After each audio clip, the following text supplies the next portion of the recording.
Um dos principais ministérios do governo Lula violou a legislação eleitoral de uma forma que deveria levar a, no mínimo, aplicação de uma multa, mas a punição poderia ser, inclusive, de cassação.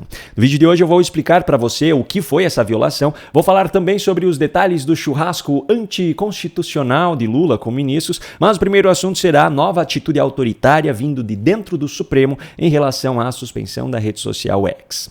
O presidente do Supremo Tribunal Federal, ministro Luiz Roberto Barroso, sinalizou nesse último sábado, dia 7 de setembro, que as ações do Partido Novo e da OAB contra a suspensão do X no Brasil não serão julgadas pelo plenário da Corte.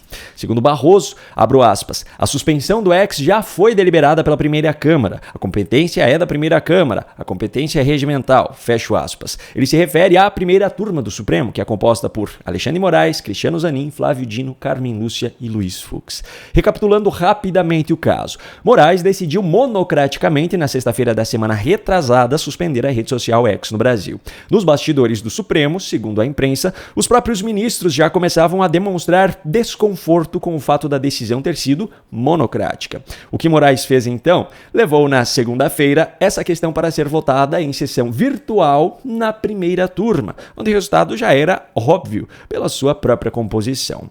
O Partido Novo entrou com uma ação ADPF, Arguição de Descumprimento de Preceito Fundamental, contra a suspensão da rede social. A OAB também protocolou uma ação, só que nesse caso, uma petição que diz respeito à multa prevista para quem fizer uso de VPN para acessar o X. Por sorteio, o ministro Nunes Marques foi definido como relator de ambas as ações. Ele teria poder para tomar decisões monocráticas em relação a essas ações, assim como fez Alexandre de Moraes, mas Nunes Marques não o fez. Nessa última quinta, 5 de setembro, ele indicou que vai levar o caso para ser votado pelos 11 ministros da Corte e também deu um prazo de 5 dias para que a Procuradoria-Geral da República e a Advocacia-Geral da União se manifestem a respeito da suspensão do X.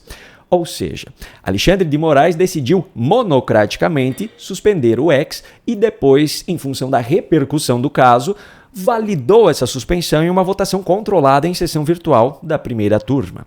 A revisão desse caso caiu nas mãos de Nunes Marques, só que ele, ao contrário de Moraes, resolveu agir da forma mais justa possível, por um ponto de vista, mas pelo outro, também é a forma que ele isenta de qualquer responsabilidade. Em outras palavras, é uma covardia. Resultado? O ministro Luiz Roberto Barroso, como presidente da Suprema Corte, já deixou claro que, de forma monocrática também, essa decisão não deve ir ao plenário para que os 11 ministros a avaliem. Só que, além de completamente amoral, a argumentação de Barroso ainda tem furos. Primeiro, a ação do Partido Novo diz respeito principalmente à decisão da primeira turma do STF. Então não faz sentido que a revisão da decisão da primeira turma seja de responsabilidade da própria primeira turma. Segundo, a lei que trata da arguição de descumprimento de preceito fundamental, que é a número 9.882 de 1999, diz claramente no seu artigo 5º, o Supremo Tribunal Federal, por decisão da maioria absoluta de seus membros, poderá deferir pedido de medida liminar na arguição de descumprimento de preceito fundamental. Ou seja, a decisão precisa partir da maioria absoluta, não da maioria da primeira turma ou da segunda turma, é da maioria absoluta entre os 11 ministros. Enfim, claramente estamos diante de mais uma violação à legislação brasileira, mas o histórico já comprova que isso não é uma preocupação para que decisões como essa sejam tomadas. Mas a conclusão mais importante desse caso, ao meu ver, não é em relação à postura de Barroso, e sim a de Nunes Marques. Depois de decisões ilegais tomadas de forma arbitrária, se você tem em mãos o poder de revisar e afrontar essas decisões, também de forma monocrática, mas dessa vez tendo o respaldo da lei, mas você não o faz, isso é covardia. Contra a tirania, que joga sujo, não tem como jogar limpo. Isso não significa agir fora da lei, não. Mas significa que é preciso buscar cada vírgula dentro da lei que abra possibilidade para enfrentar de forma legítima quem joga sujo. Bom, por falar em ministros, boa parte deles esteve presente em um churrasco no sábado, dia 7 de setembro, no Palácio da Alvorada, a residência oficial do presidente da República, a convite de Lula. Além de Moraes e Barroso, que já estavam com Lula no desfile pela manhã, também compareceram Gilmar Mendes, Cristiano Zanin, Edson Fachin e Dias Toffoli. Também estiveram no almoço alguns dos ministros do governo Lula: Alexandre Silveira, Alexandre Padilha, Jader Filho, José Múcio, Jorge Messias e Paulo Pimenta. Como se não bastasse a inconstitucionalidade do próprio encontro informal entre poderes, que deveriam ser harmônicos, mas independentes entre si, de acordo com a Constituição, ainda há relatos de bastidores de que a manifestação na Paulista, que tinha como um de seus temas centrais o impeachment de Alexandre de Moraes, virou piada entre os presentes. Um dos ministros de Estado, segundo a imprensa, disse: Alexandre, já começam as suas homenagens. Pois é, não basta o autoritarismo exercido contra o povo, ainda é preciso debochar do povo que vai às ruas para protestar contra esse autoritarismo. Mas nós também podemos ter as nossas conversas de bastidores e os nossos segredos. Para isso existe a nossa comunidade secreta. Aqui na descrição desse vídeo eu deixei o link para que você tenha acesso a ela. Bom, antes de falar sobre o que o governo Lula fez, que violou a legislação eleitoral, eu quero apenas mostrar uma fala de Ricardo Salles, deputado federal, na Avenida Paulista nesse sábado. Para que a fala dele seja entendida, me permita contextualizar aqui rapidamente a situação. Ricardo Salles era do PL e era o nome mais cotado do partido para ser candidato à Prefeitura de São Paulo. Só que o partido, que tem como presidente Valdemar Costa Neto, decidiu que não lançaria candidato por não abrir mão de apoiar Ricardo Nunes. Essa decisão foi tomada ainda no final de janeiro desse ano.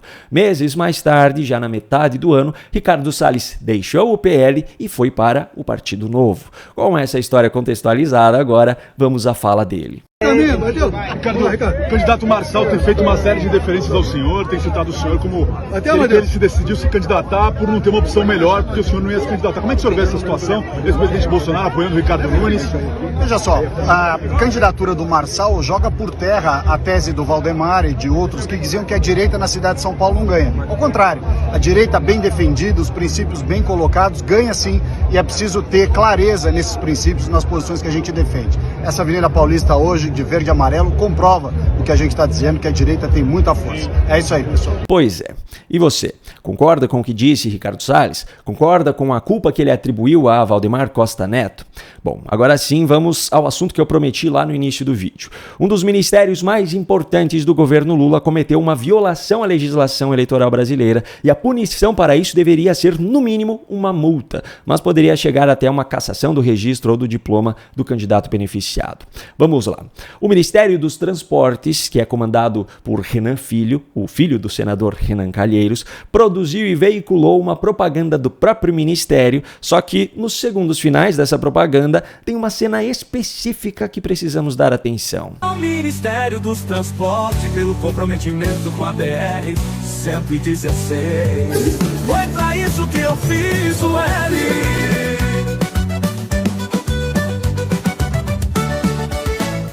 A cena que viola a legislação eleitoral brasileira é essa aqui. Foi pra isso que eu fiz o L.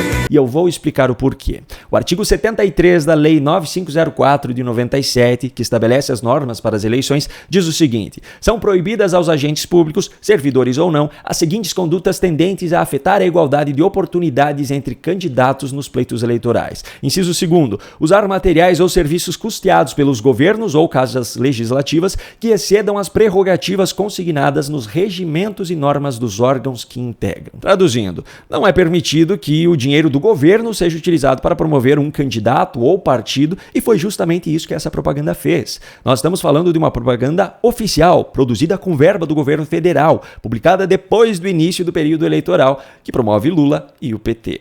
Como Lula não é candidato nessas eleições, a propaganda não tem um candidato específico beneficiado, que poderia levar à cassação do registro ou diploma, mas o Partido dos Trabalhadores tem milhares de candidatos espalhados pelo país, então o partido pode sim ser responsabilizado porque foi beneficiado, e nesse caso seria com a aplicação de uma multa. O Ministério reconheceu que houve um equívoco na edição do vídeo que foi veiculado nas redes institucionais da pasta e apagou o vídeo. Mas apesar da propaganda não estar mais no ar, o dinheiro público que foi destinado à sua produção não volta mais. Agora, na prática acontecerá alguma coisa? Eu particularmente duvido muito. Na justiça brasileira, inclusive a eleitoral, pau que bate em Chico não bate em Francisco. Um grande abraço e até a próxima.